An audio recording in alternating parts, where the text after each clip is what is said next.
लोग डिस्कस कर रहे थे सेल साइकिल पे। इस वीडियो में हम कंटिन्यू कर रहे हैं इस चैप्टर को, सेल डिवीजन। सेल डिवीजन एक प्रोसेस है जिसमें पेरेंट सेल डिवाइड होकर डॉटर सेल्स बनाते हैं। तो the process cell division is the process, cell division is the process in which a parental cell जो कि डिवाइड होने जा रहा है उसको पेरेंटल सेल बोलते हैं। Parental cell divide into daughter. Parental cell जो है वो डॉटर सेल में डिवाइड करती है। इस प्रोसेस को हम बोलते हैं सेल डिवीजन। सेल डिवीजन दो प्रकार से होता है। सेल डिवीजन दो प्रकार से होता है। एक होता है डायरेक्ट सेल डिवीजन, जिसके अंतर्गत हम पढ़ते हैं माइटोसिस। ये डायरेक्ट सेल डिवीजन है। और दूसरा है indirect cell division. Indirect cell division जिसमें कि माइटोसिस और मियोसिस, जिसमें अंतर्गत हम पढ़ते हैं माइटोसिस एंड मियोसिस। दो तरीके से डिवीजन होता है, एक माइटोसिस एक मियोसिस। अब हम डिस्कस करेंगे direct method of cell division, जिसको हम एमाइटोसिस भी कहते हैं, इनसेपिएंट या प्रिमिटिव सेल डिवीजन। ये सेल डिवीजन सबसे सिंपलेस्ट वे है सेल डिवीजन का, मेथड है सेल डिवीजन का, विधि है जिसमें सेल जो है वो single mother cell 2 daughter cells में स्प्लिट करते हैं, 2 डॉटर सेल्स को बनाते हैं, जिसमें न तो क्रोमोसोम का डिफरेंशिएशन होता है ना ही स्पिंडल फाइबर का निर्माण होता है। इस प्रकार का जो मेथड है सेल डिवीजन का उसको हम एमाइटोसिस बोलते हैं। एमाइटोसिस सेल डिवीजन में पहला प्रोसेस है कैरियोकाइनेसिस। कैरियोन वर्ड से बना हुआ है, कैरियोन, जिसका अर्थ होता है nucleus. कैरियोन means nucleus, kinesis means division. पहले न्यूक्लियस डिवाइड करता है। और वैसे हम देखें तो एमाइटोसिस में न्यूक्लियस और साइटोकाइनेसिस जो दो विधियां वो लगभग सेम टाइम पे चलते हैं, एक साथ ही डिवाइड हो जाता है। तो इसमें पहला क्या है, कैरियोकाइनेसिस, न्यूक्लियस का डिवीजन, और दूसरा है साइटोकाइनेसिस, जिसमें कि क्या डिवाइड करता है, साइटोप्लाज्म डिवाइड करता है। कैरियोकाइनेसिस में सबसे पहले जो सेल है जो डिवाइड होने जा रहा है इसको पेरेंट सेल बोलते हैं। एलोंगेट करता है, एलोंगेट मतलब थोड़ा लंबा टाइप। और जो न्यूक्लियस है इसके बीच में एक धसान आता है, जिसके कारण इसका शेप जो है डम्बल शेप जैसे दिखने लगता है। और यहाँ से इस प्रकार से जो साइटोप्लाज्म है उसका भी डिवीजन शुरू हो जाता है। पहले न्यूक्लियस एलोंगेट करता है और उसके साथ ही साथ एक क्लीवेज फोरो जो है तो प्लाज्मा मेम्ब्रेन से इसके ठीक बीच में इस तरह फोरो बनाता है, जिसके कारण ये सेल जो है धीरे धीरे ये फोरो बढ़ते जाता है और ये 2 न्यूक्लियस में टूट जाते हैं। फाइनली 2 डॉटर सेल्स का निर्माण होता है।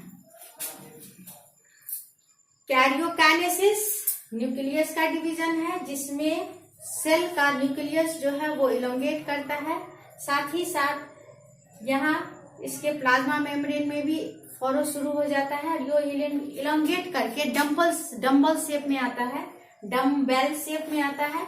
और ये जो है धीरे धीरे बढ़ते बढ़ते 2 डॉटर सेल का निर्माण करते हैं। इसमें जो ये प्रोसेस है कैरियोकाइनेसिस, ये इसमें स्पिंडल फाइबर का निर्माण नहीं होता है। क्या का निर्माण नहीं होता है? Spindle fibre formation. इसमें क्या का फॉर्मेशन नहीं होता है? स्पिंडल फाइबर का फॉर्मेशन नहीं होता है। कैरियोकाइनेसिस में स्पिंडल फाइबर का निर्माण नहीं होता है।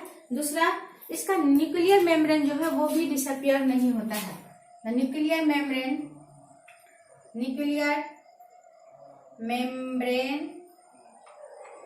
डू नॉट डिसअपियर, वो भी गायब नहीं होता है।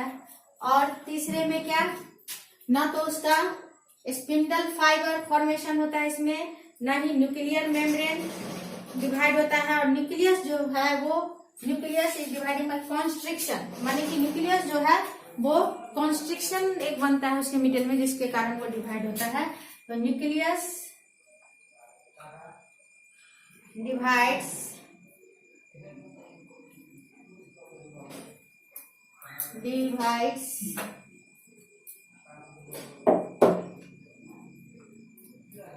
Bye constriction.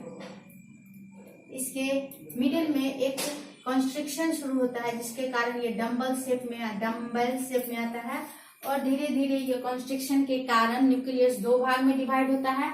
उसके साथ साथ साइटोकाइनेसिस भी चलता है। साइटोकाइनेसिस, जिसके कारण क्या होता है कि साइटोप्लाज्म जो है ये भी दो भाग में डिवाइड होगा। फाइनली दो daughter cells, this is the parent cell और mother cell.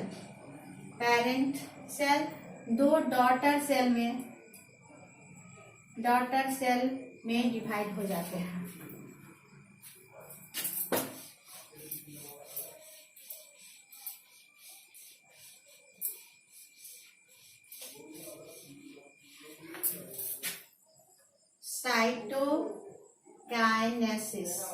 Cytokinesis means cytoplasm का डिवीजन। साइटोकाइनेसिस क्या करता है? साइटोप्लाज्म का division, cytoplasm. And kinesis means division, cytoplasm का डिवीजन होता है।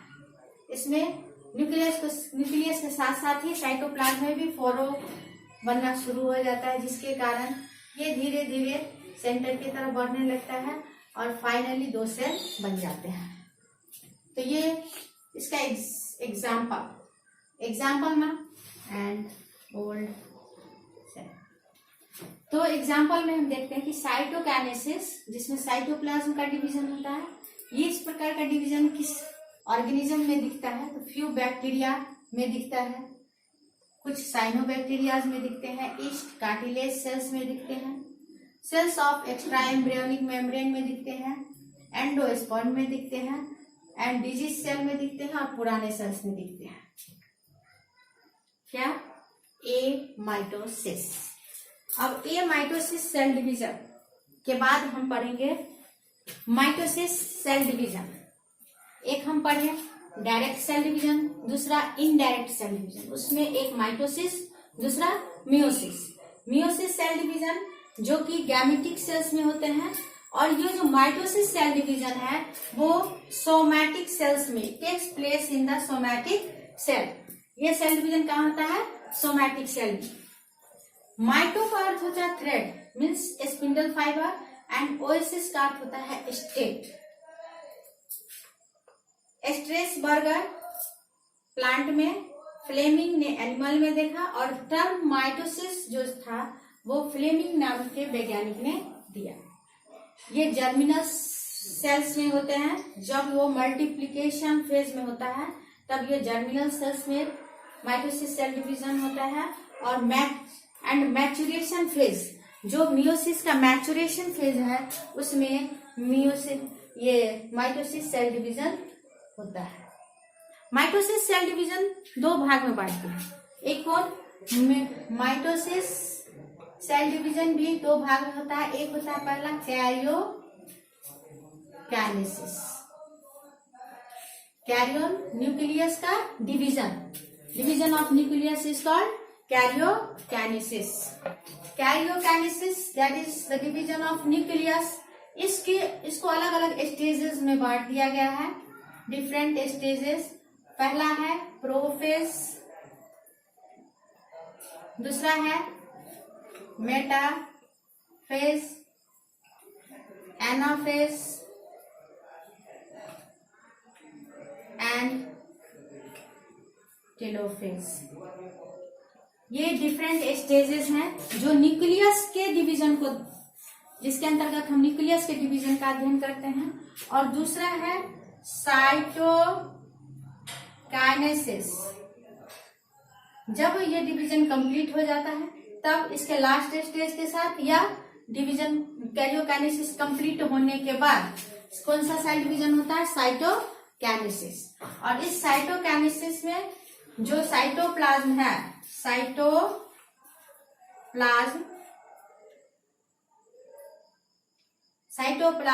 ये डिवाइड करता है। इस वीडियो में इतना ही।